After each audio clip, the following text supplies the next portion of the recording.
Hello friends, welcome back to my channel Karthik Telugu news. Friends, ఇవాళ EPFO పెన్షనర్లకు సంబంధించి ఒక ఇంపార్టెంట్ అప్డేట్ న్యూస్ అయితే రావడం జరిగింది.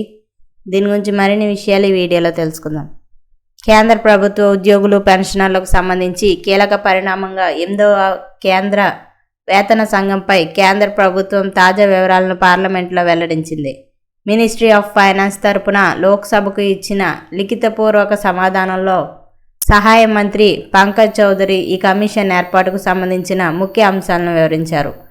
ప్రభుత్వం 2025 నవంబర్ 3న 8వ వేతన సంఘాన్ని అధికారికంగా ఏర్పాటు చేసినట్లు పేర్కొన్నారు. ఆ తీర్మానం ప్రకారం కమిషన్ ఏర్పాటైన తేదీ నుంచి 18 నెలల్లోగా తన సిఫార్సులను సమర్పించాల్సి ఉంటుందన్నారు. ఈ సిఫార్సులు కేంద్ర ప్రభుత్వ ఉద్యోగుల జీతాలు, పెన్షన్లు, అలవెన్స్లు, ఇతర ప్రయోజనాల్లో మార్పులను సూచించే అవకాశం ఉంది. అయితే వీటి అమలుతో ప్రభుత్వంపై పడే ఆర్థిక భారం ఎంత ఉంటుందనేది తుది నిర్ణయం తర్వాతే స్పష్టతకు వస్తుందని అధికారులు వెల్లడించారు. ప్రస్తుతం ఈ కమిషన్ న్యూఢిల్లీలో తన కార్యకలాపాలను ప్రారంభించింది. దీనికి మాజీ న్యాయమూర్తి చైర్పర్సన్గా వ్యవహరిస్తుండగా పంకజ్ జైన్ సభ్య కార్యదర్శిగా బాధ్యతలు నిర్వహిస్తున్నారు. కమిషన్ పనులను వేగవంతం చేయడానికి అదనపు సిబ్బందిని నియమించే ప్రక్రియ కూడా కొనసాగుతోంది.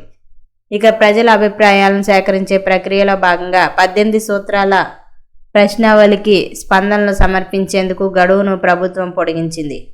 మొదట మార్చి 16వ తేదీగా ఉన్న గడువును ఇప్పుడు మార్చి 31, 2026 వరకు పెంచారు.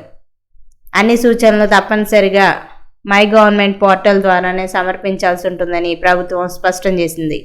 దేశవ్యాప్తంగా లక్షలాది మంది ఉద్యోగులు, పెన్షనర్లపై ప్రభావం చూపే ఈ వేతన సంఘం ప్రస్తుతం సమాచార సేకరణ విధాన రూపకల్పన దశలో ఉంది. తుది సిఫారసులు వెలువడిన తర్వాతే జీతాలు, పెన్షన్లలో మార్పులపై స్పష్టత వచ్చే అవకాశం ఉందన్నారు. సో ఫ్రెండ్స్, ఇది అప్డేట్ న్యూస్. మరిన్ని అప్డేట్స్ కోసం ఛానల్ సబ్స్క్రైబ్ చేసుకోండి ఫ్రెండ్స్. అలాగే పక్కన ఉన్న బెల్ ఐకాన్ క్లిక్ చేసి వీలైతే ఛానల్కు లైక్ అయితే చేయండి. Thank you friends. Thanks for watching this video.